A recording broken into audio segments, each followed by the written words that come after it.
Last time, we talked about the election of Martin Van Buren as the 8th President of the United States. Van Buren had served as President Andrew Jackson's Secretary of State and later his Vice President.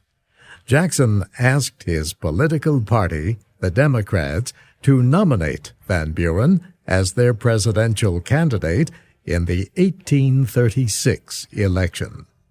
The Whig Party was against him, but their opposition was divided. Van Buren won the election easily. Jackson stood beside Van Buren as the new president was sworn in at the Capitol building in Washington. Physically, the two men were very different. Jackson was tall, with long white hair that flowed back over his head. Jackson's health had been poor during the last few months he spent in the White House. He seemed tired. There was almost no color in his face. Van Buren was much shorter than Jackson and had much less hair. His eyes were brighter than those of the old man next to him. In his inaugural speech, Van Buren noted that he was the first American born after the Revolution to become President of the United States. He was also the first president who was not from a British family. His family was Dutch. Van Buren said he felt he belonged to a later age. He called for more unity among Democrats of the North and South. He said better times were ahead for the country. Martin Van Buren had a poor education as a boy. He went to school only for a few years. His father was a farmer and hotel keeper at a small town in New York State. Politicians, including Alexander Hamilton and Aaron Burr, had sometimes visited the hotel. By listening to them and others, the future president learned about politics. Eventually, Van Buren studied in a law office and became a lawyer. In the first years of his career, he defended tenants and renters who were fighting large plantation owners for their land. As a result, he developed a reputation for helping the common man. Van Buren became a local official and then a senator and governor of New York. When he was 24, he married a young woman he had grown up with, but she died of tuberculosis after 12 years, leaving him with 4 sons. And after that, he was known as quite charming among the ladies, as they said in those days. Historian Joel Silby is an expert on Martin Van Buren.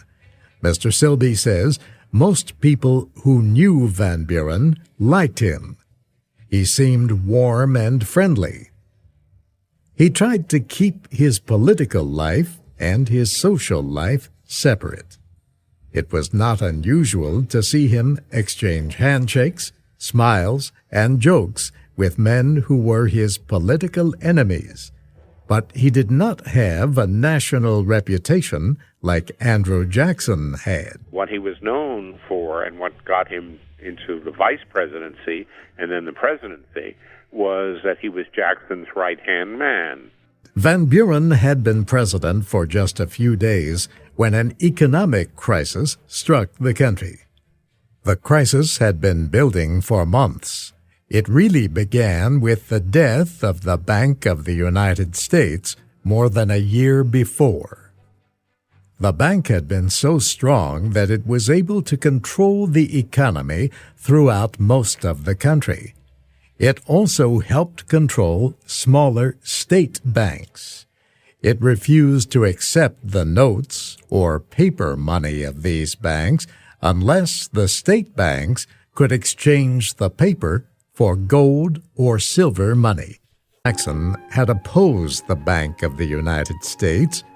He vetoed a bill that would have continued it. After the powerful bank closed, a number of new state banks opened. All of them produced large amounts of paper money, many times the amount they could exchange for gold or silver. Business speculators used much of this paper money to buy land from the government. These men bought the land, held it for a while, then sold it for more than they paid. The government soon found itself with millions of dollars of paper money of questionable value. To stop these activities, Jackson had ordered only gold or silver payments for government land. But many banks did not have enough gold to cover the paper notes. At the same time, American agriculture was having trouble. In 1835 and 1837, many crops failed. American traders had to import farm products from Europe, and they had to pay for them in gold or silver. In the spring of 1837, just as Martin Van Buren was taking office, the demand on banks for gold and silver grew too heavy. The banks stopped honoring their promises to exchange their paper money for gold. They said the suspension was just temporary, that it was necessary to stop for a while all payments in gold or silver. The crisis became worse. Many of the weaker state banks closed. Those that stayed open had almost no money to lend. Businessmen could not pay back money they owed the banks, and they could not get loans to keep their businesses open. Many factories closed. Great numbers of people were out of work, and prices rose higher and higher. Most people struggled to buy food and other necessities. The price of flour and meat doubled between 1835 and 1837. Even coal, the fuel people used to heat their homes, cost 2 times as much. Violence finally broke out at a protest meeting in New York City. Some in the crowd demanded action against the rich traders.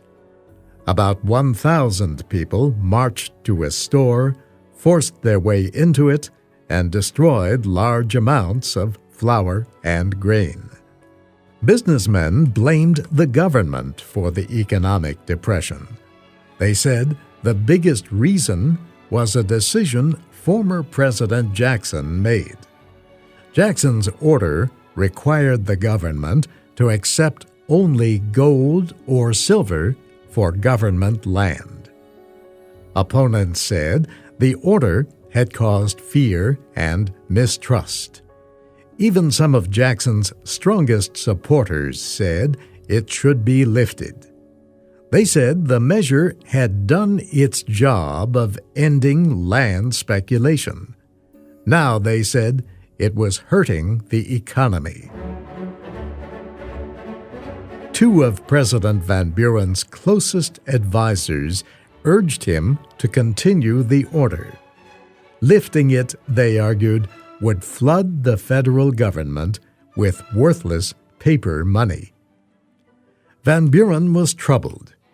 The federal government had already lost $9 million because of bank failures. The president wanted to make sure the government had enough money, and he wanted this money safe until needed. Yet he did not believe the federal government had the responsibility for ending the Depression. And historian Joel Silby says Van Buren did not believe the government had the right to interfere in any way with private business. He said that over and over again, that the federal government doesn't have the power to do this. Mr. Silby adds that Van Buren's political philosophy grew out of the beliefs of former President Thomas Jefferson. All of his life, Van Buren claimed to be a Jeffersonian Democrat. That had very specific meaning to him. Limited government, freedom for people, meaning white males.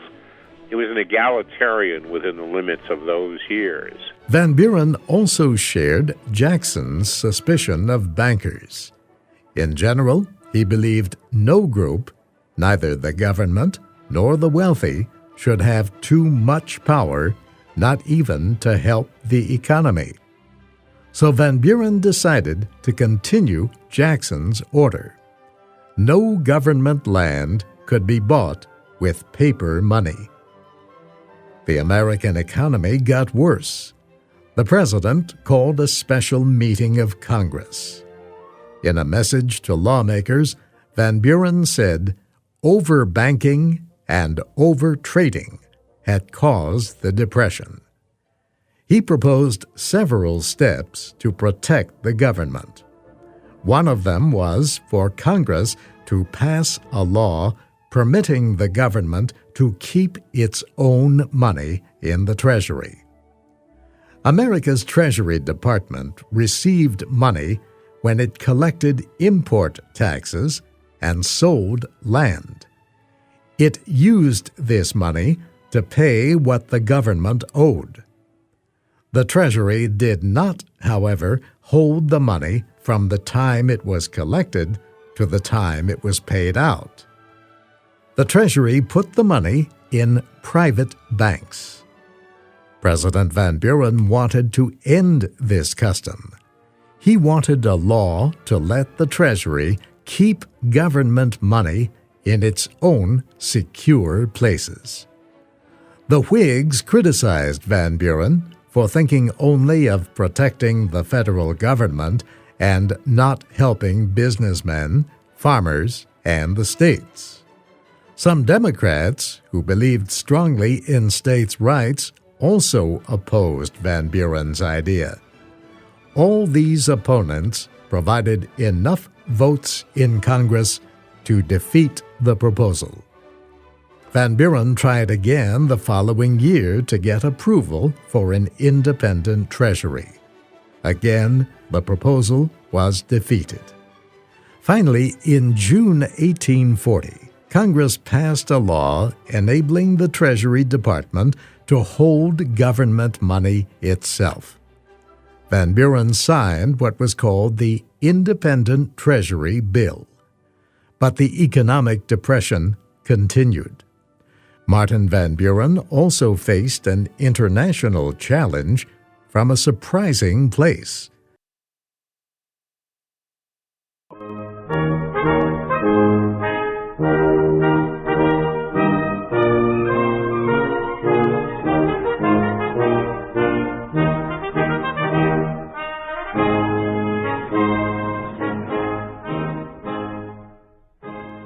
Thank you for watching. Can you do me a favor? Please leave a comment in the comment section below. That would really help.